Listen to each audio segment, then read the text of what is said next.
The burial of a curse. Under the great Irako tree, ancient and towering, they gathered in silence. Its roots were said to touch the bones of the earth, its branches to brush the breath of heaven. A place where truth could not lie and spirits listened. The villagers came barefoot, bearing no instruments, no offerings, only memory. In Adanma's hands lay the charm. Blackened. Fractured. A twisted token once fed by envy and sealed in blood. It had been the key to her undoing. Now, it would be sealed away. She knelt in the soil, Obina by her side, and gently placed it in the hollowed earth. The smell of smoke and sorrow rose faintly from the talisman, as though the curse itself resisted burial.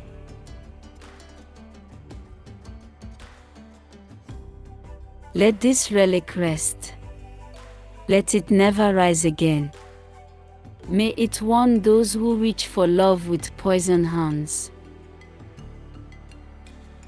The high priest stepped forward, sprinkling ash and oil into the grave. What was sown in bitterness shall not sprout again. Let no heart chase affection by force. Let no soul silence truth with charm. As the grave was filled, the wind shifted. Not cold. Not cruel. But final. The Irako's leaves rustled not in mourning, but relief. Children pressed their hands to the tree's trunk. Elders nodded. The earth had swallowed the lie. And in that sacred silence, the kingdom of Umudike took a breath it had not known since the day beauty first wept. Queen Adanma and King Obina. Born 1 year after the curse was broken and the kingdom restored, his arrival was seen not just as a birth, but a blessing. The name Shinanso, meaning God is near, was chosen to honor the river spirit who guided Adanma through her trial and revealed the path to healing. Some say the child's first cry echoed with the same wind that once spoke forgiveness over the forest. His birth symbolized more than a union of two souls, it marked the beginning of a new age. The villagers believed Shinanso was born of water and light, prophecy and pain. It was whispered that his eyes held the calm of the river and the fire of his mother's courage. The night he was born, fireflies danced along the palace rooftops and the moon refused to hide. Even the river spirit was said to have watched from the falls. Nkiru's final whisper. No one saw her pass, but the earth knew. Her final breath left no mark, no monument. Only a stirring in the wind near the dead hills. Her bones became wind. Her eyes became dust. Still, in the in-between, one word clung to her lips. Adanma. It was not shouted. It was not wept. It was breathed, like the memory of a lullaby once sung and long forgotten. The spirits did not lift her. The shadows did not claim her. She remained in the hush between dusk and night, her form dissolved, but her voice tethered to regret. In the villages far below, old women sometimes paused, eyes glazing as if hearing something faint. On moonless nights, when the palm trees swayed too slowly and the birds held their song, children would ask, "Who speaks in the wind?" And the elders would answer, "Only one who named her sister too late." The Queen's Decree.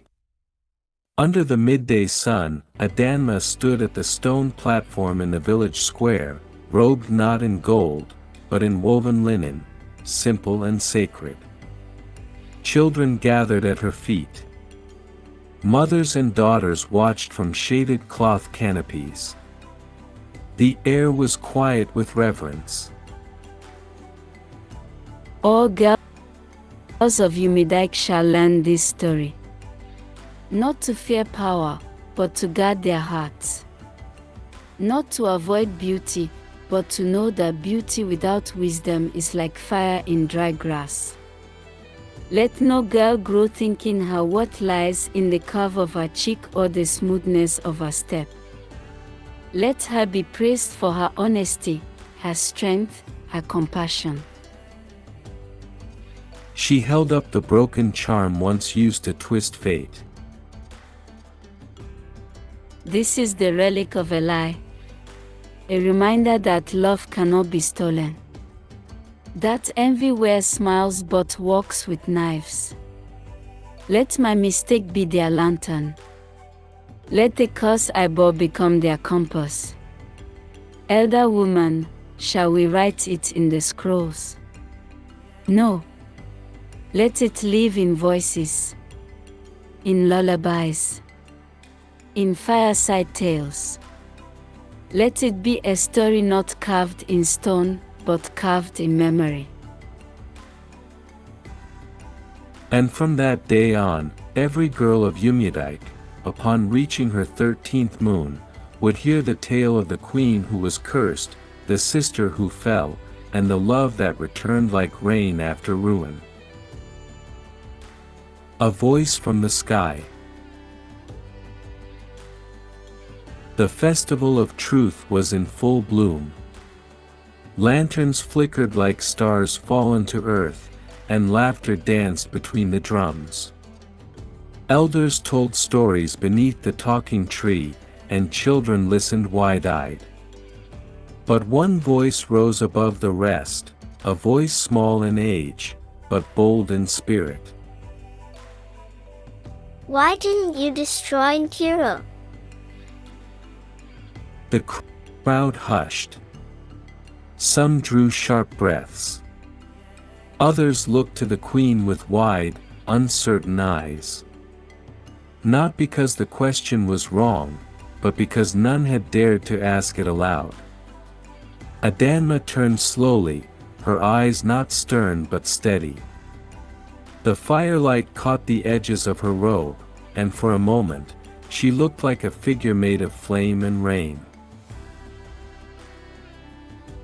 Because vengeance is mine, said the Lord. And love is stronger when it lets go. She stepped closer, kneeling to meet the child eye to eye. To destroy her would have made me like her, but to forgive her made me free. The child nodded, thoughtful. And that night, a new part of the tale was born, not just of curses and queens, but of courage to speak what others silence. The people remember. Seasons turned. Children grew into parents, and parents became storytellers. But the tale never aged. It ripened. It was etched into doorframes and sewn into bridal cloth. Names like Adanma and Shinonso were whispered over newborns.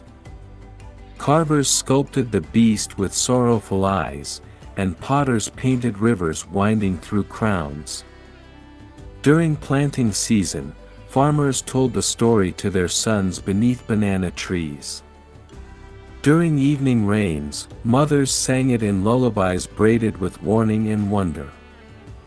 Elder woman envy may wear beauty, but it cannot wear peace. That is why we tell the story. Not to relive it, but to remember what truth cost. And so, with each telling, the tale grew, not louder, but deeper. A living truth carried in skin, in songs, in silence. The Song of the Forest. In the groves once ruled by fear, birds built nests in branches that once trembled beneath dark wings. Flowers pushed up through the soil where cursed feet once trampled. The rivers, once silent, now murmured lullabies through the roots. Even the trees, scarred from storms, swayed in soft rhythm, as if remembering laughter. The land did not just survive. It healed. Forest guardian whispers in the wind. You were not cast out. You were called to transformation. Pain carved you, yes. But it also crowned you. Only the brave are broken and rise again. The forest does not forget those who return whole.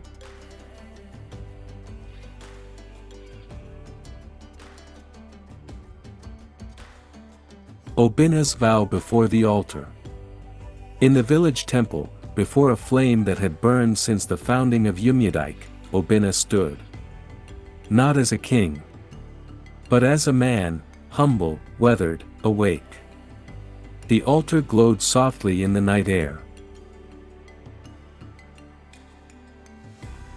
Let no deceit shadow our house again. Let no voice go unheard beneath our roof. I vow with all my soul, not just to love her, but to guard her light and honor her suffering as sacred. Her scars are royal to me. Her peace is my crown. Spirits begin to depart. The dawns came brighter. Dreams grew quieter. Where once shadows watched from thresholds and fear settled in corners, now warmth entered first. The land grew lighter. And the spirits, once bound by unfinished wounds, began to move beyond. River Spirit whispers. Where love thrives, curses cannot root. Joy feeds what hatred starves. Let the living live full, and the dead rest long. The soil remembers, so plant wisely. A storm on the horizon. Beyond the 7 hills, past the rivers too wild for bridges, clouds began to coil. Wind stirred ash. An old magic yawned awake, bitter with loss. The witch Mbamali's bloodline had not ended, it had only withdrawn. Dark witch cackles. They think it ends. They sing in peace, but the earth beneath still bruises. Even trees weep for their fallen roots. The blood has not yet been paid. Nkiru's echo in the wind. Storms came and went. But on certain nights, nights heavy with thunder and grief, a sound would slip between the trees. Not a scream. Not a howl. A sob. Ancient. Fragile. Children cries. Mama, did you hear that? Fear not, child. Truth sleeps in our walls now. And truth does not scream. That is only the echo of what envy lost. A prophecy awakened. In the back chamber of the temple, wrapped in cloth and forgotten incense, the high priest unscrolled a prophecy etched in fading gold. When light is shadowed by envy, only a river-born child shall seal the peace. And the child's name shall be spoken by the river before man speaks it. Shinonso. He is the sign, not just of healing, but of what must come next. Trials of Shinonso. He grew swift in wisdom. He spoke gently, listened deeply. But as moonlight grew stronger, so did the hauntings. Dreams stirred with whispers, and sometimes, cries. Why do I see her face, twisted, crying, in my sleep. Because even forgiven wounds leave whispers, and some echoes still seek silence. You hear her not to fear her, but to one day set even her voice free. The return of false light. She came with gold in her smile and softness in her step. Her scent was sweet, too sweet. A cloak of kindness, too perfect to be worn by truth. She offered bottles. She bowed. But the land had learned to listen beneath surface. The dark witch cackles. I bring herbs for long life, potions for the loveless. For grief, I offer gladness. For emptiness, I offer laughter. Servants' whispers. Something in her scent feels cast, like roses too red, like perfume hiding rot. The queen's suspicion. Adama watched from afar, her brow low with thought. She did not accuse, but she questioned, and her voice was not soft. Your fingers are too pale to have tilled healing roots. No colors, no stain. Your eyes wander like one unused to truth. Who sent you, stranger? Dark witch cackles. Ah, the forest still whispers to you, queen. But even whispers cannot stop storms once they cross the sea. Shinonso's protection. Night fell. The temple lanterns burned low. But Shinonso stood in the courtyard, still as stone, the eyes shining not with fire, but purpose. He did not tremble. You do not belong here. The dark witch cackles. You, a child, dares stop me. You are just a child.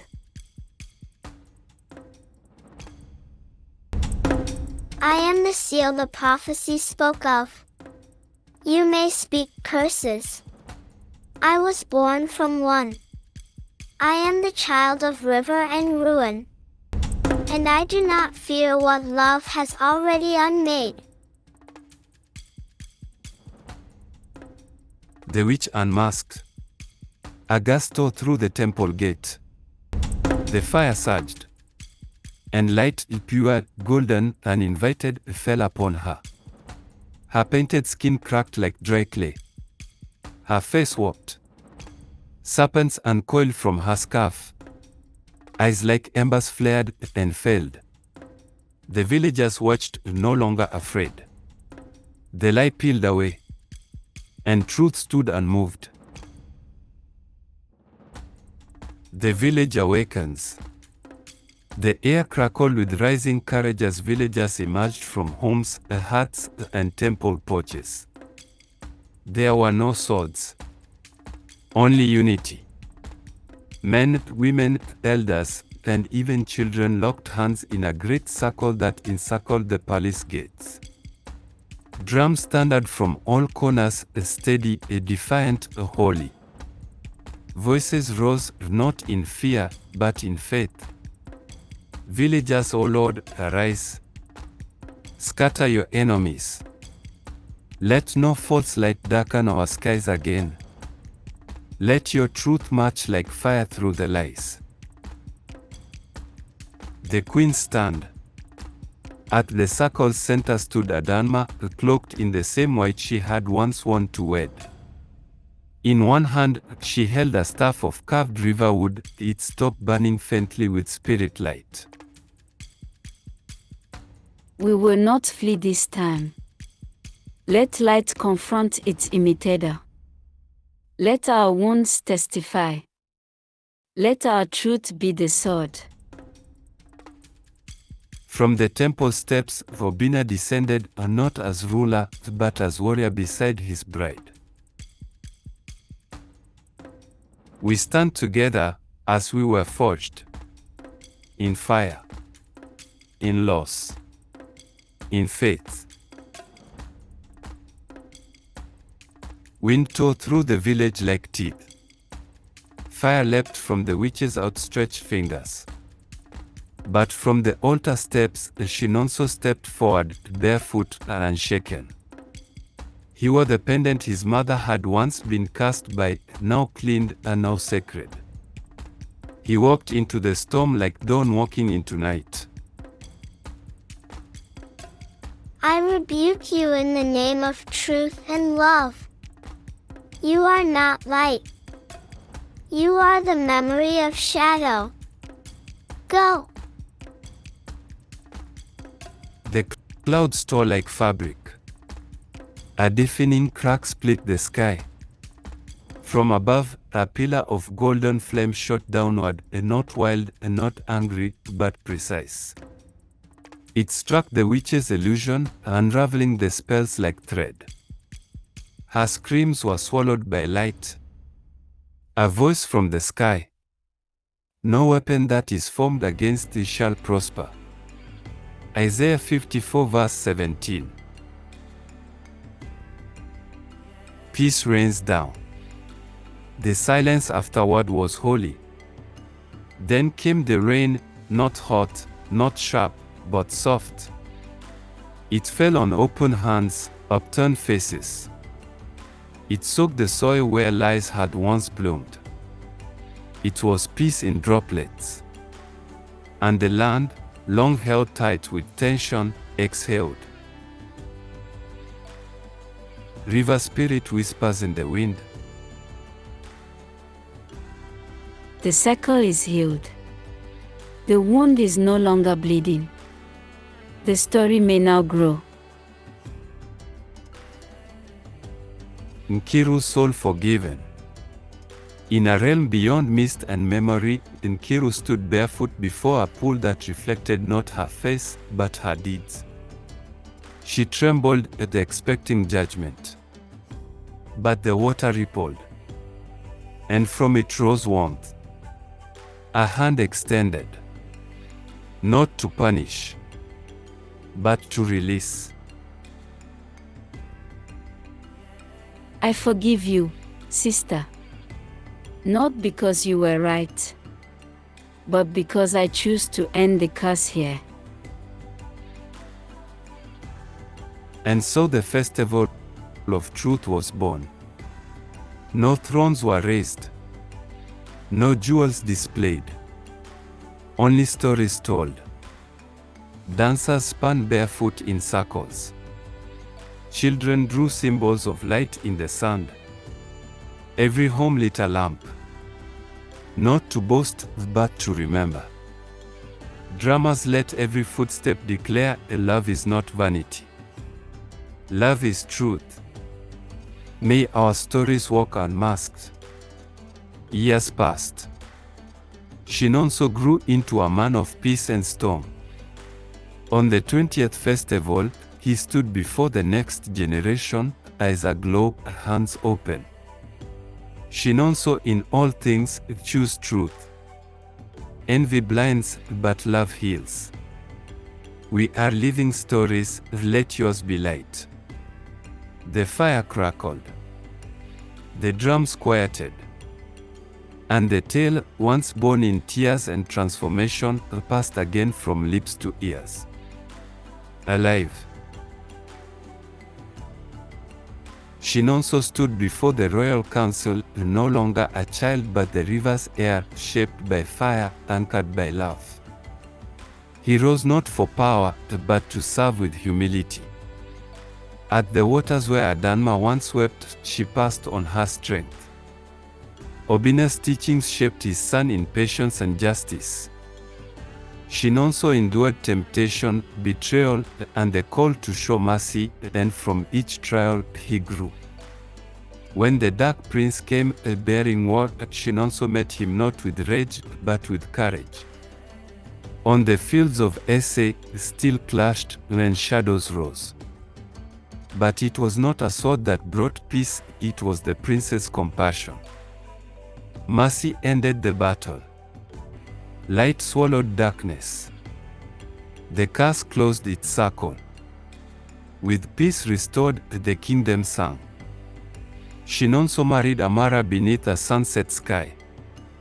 Twin daughters followed, Nkeruka and Adogo, and names that sang of future and flight. Umudike flourished. Joy returned to its streets. Wisdom guided its throne. And year after year, the festival of truth reminded all that the strongest magic is forgiveness. From the beast who became a queen to the mother who birthed a peacemaker, the tale endured.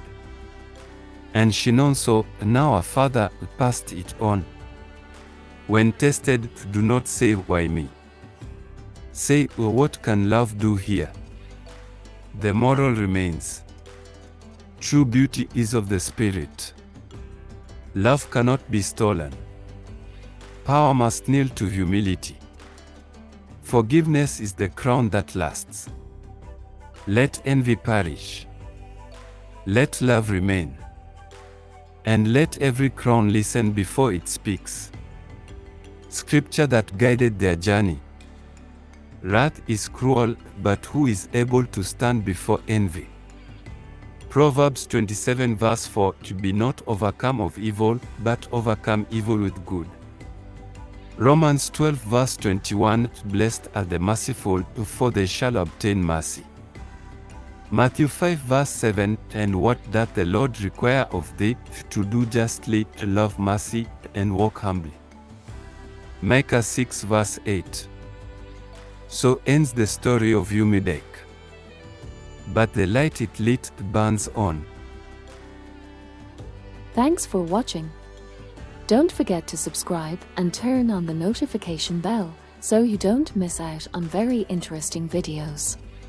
Have a beautiful day to each and everyone.